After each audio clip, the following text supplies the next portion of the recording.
question. So Gen AI it's still early days, right? Yeah. And if you look at where it's now, it's already highly useful, and it can only get better exponentially. Yeah.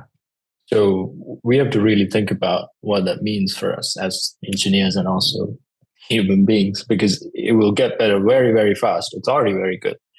Yeah. And if you just ignore it, it's not going to go away. Yeah. So as an engineer, you can't be like, oh, I just don't like this, I'm not going to use it. You're going to get Yeah. left behind Yeah. massively if you don't use these tools. Yeah. It's a tool ultimately. Yeah. It's like all the tools we've had so far. I mean, Uh-huh. if you look at computers now, computers have improved and improved it.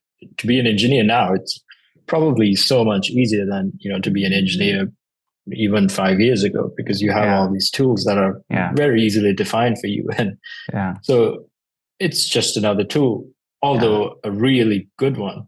Yeah. So now it's even more critical that you use this tool and get good at it and use it to leverage your work. But I would say if you're a senior engineer, Yeah. or like someone who's already good at coding and associated practices, and because coding is not about just the language, you need to know the design patterns and all of that. So if you're already there, I think you should definitely be using it daily to leverage your work. Mm-hmm. Because what it means is that something that took 3 engineers will now take just you, because you can do more. Yeah. But you do need to know what you're doing. Yeah. So I'd say if you're early in your career, use it sparingly and only to kind of really solve problems where you actually understand it from somewhere else. Because the thing with Gen AI is it gives you the most, common answer to something, the common denominator. Yeah. And if you look at code that's on the internet, the most common is probably the worst. Yeah. There's very few, answers and code that are good.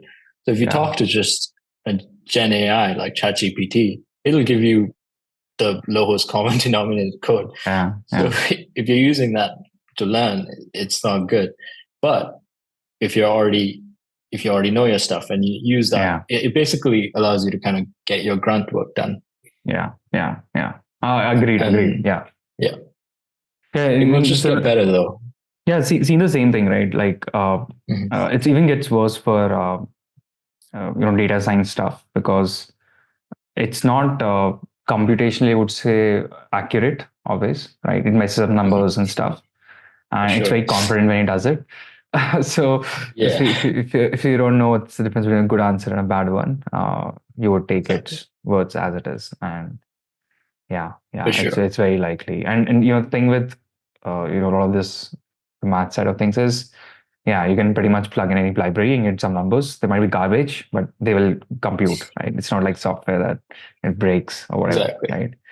It's just a tool ultimately, right? So So you should know, what you're trying to do and be very clear. So so that you can cross-check it or cross-verify it or be very sure if it makes some sense or not.